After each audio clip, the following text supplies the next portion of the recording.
കൊല്ലം തേവലക്കര സ്കൂളിൽ വെച്ച് ഷോക്കേറ്റ് മരിച്ച മിഥുന്റെ സംസ്കാരം ഇന്ന് രാവിലെ കൊച്ചിയിലെത്തുന്ന മിഥുന്റെ അമ്മ ഉച്ചയോടെ വീട്ടിലെത്തും. അതേസമയം വീഴ്ച ഉണ്ടായെന്ന് കണ്ടെത്തിയതിനെ തുടർന്ന് പ്രഥമാധ്യാപികയെ സസ്പെൻഡ് ചെയ്തിരുന്നു.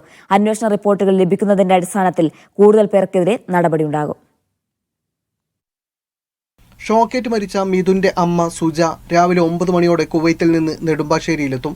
ഉച്ചയോടെ അമ്മ വീട്ടിലേക്കെത്തും. ശാസ്താംകോട്ട താലൂക്ക് ആശുപത്രിയിലുള്ള മിഥുന്റെ മൃതദേഹം 12 മണിവരെ തേവലക്കര ബോയ്സ് ഹൈസ്കൂളിൽ പൊതുദർശനത്തിന് വെക്കും. വിലാപയാത്രയായി വീട്ടിലെത്തിക്കുന്ന മൃതദേഹം 5 മണിയോടെ വിളന്തറയിലെ വീട്ടുവളപ്പിൽ സംസ്കരിക്കും. മിഥുന്റെ മരണത്തിലെ അധികൃതരുടെ വീഴ്ചയ്ക്കെതിരെ ഇന്നും വിവിധ സംഘടനകളുടെ പ്രതിഷേധമുണ്ടാകും. സുരക്ഷ ഒരുക്കുന്നതിൽ പരാജയപ്പെട്ടെന്ന് കണ്ടെത്തിയ പ്രഥമാധ്യാപിക സുജയെ സർവീസിൽ നിന്ന് സസ്പെൻഡ് ചെയ്തു. വിദ്യാഭ്യാസ വകുപ്പ് വിശദമായ അന്വേഷണം നടത്തുന്നുണ്ട്. KCB അന്വേഷണ റിപ്പോർട്ടിന്റെ അടിസ്ഥാനത്തിൽ ജീവനക്കാർക്കെതിരെയും നടപടിയുണ്ടാകും. KCB പ്രഖ്യാപിച്ച 5 ലക്ഷം രൂപ കുടുംബത്തിന് കൈമാറി. അസ്വാഭാവിക മരണത്തിന് കേസെടുത്ത പോലീസ് ഇന്ന് വൈകുന്നേരത്തോടെ കൂടുതൽ മൊഴികൾ രേഖപ്പെടുത്തും.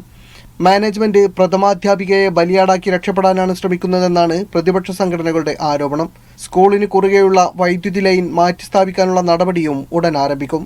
മീഡിയ 1 കൊല്ലം.